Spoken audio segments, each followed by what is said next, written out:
Let's bring an award-winning national sports columnist for USA Today, and we're lucky to have her also as an ABC News contributor, Christine Brennan. And Christine, I want to pick up where Juju just left off, that the impact, the implications of this ruling. Beginning today, the transgender athletes in international swimming competition will only allowed to compete if they have transitioned before they experience male puberty, before the age of 12. And nearly 72% of the FINA members, that's the world's governing swimming body, voted in favor of the policy. Is this a workable policy, and what are the implications of it? Terry, I do think it is workable. I'm not saying that it's going to be successful or that it will be a failure. I think what we're seeing here is the beginning of decades of conversation about how to handle an issue that is fraught with all kinds of concerns, and so many people looking at it as black and white, right? Everyone's taking their side, and social media, it's awful, of course, everyone going at each other, when in fact, there seems to be a lot of gray area and there is nuance. Now, there's not much nuance on Twitter, as you and I know, but that's where these battles are being waged. I think what these governing bodies are going to start to try to do, with the help of athletes and scientists and everyone that they can, is try to figure out where this falls within the gray area. Because, an important point, transgender activists, those who support transgender people, including me, would say that the moment that someone transitions and they are now a female, they could compete in female sports. Well, that's not what happened with Leah Thomas, who of course has brought this to the fore. Leah took 2 years of testosterone suppressing hormones so she could compete. So again, we're already in a gray area. And that is, I think, what these governing bodies are trying to start to figure out.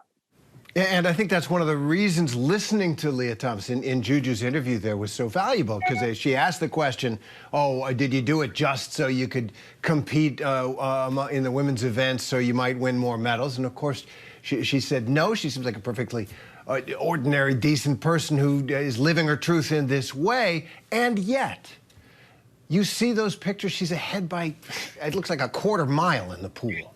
And it does strike people in a common sense kind of way, which may not be the right way of looking at it, that she's got an advantage. What do you say to people who just can't get their head around it? The visual was very important and for some eye-opening. And that is why we're talking about swimming, Terry, here today. Swimming was dealing with this issue with Leah Thomas, whatever side people were on. And that's really the first of, I think, many organizations that are going to start to look at this. I think mostly individual sports, some sports more than others.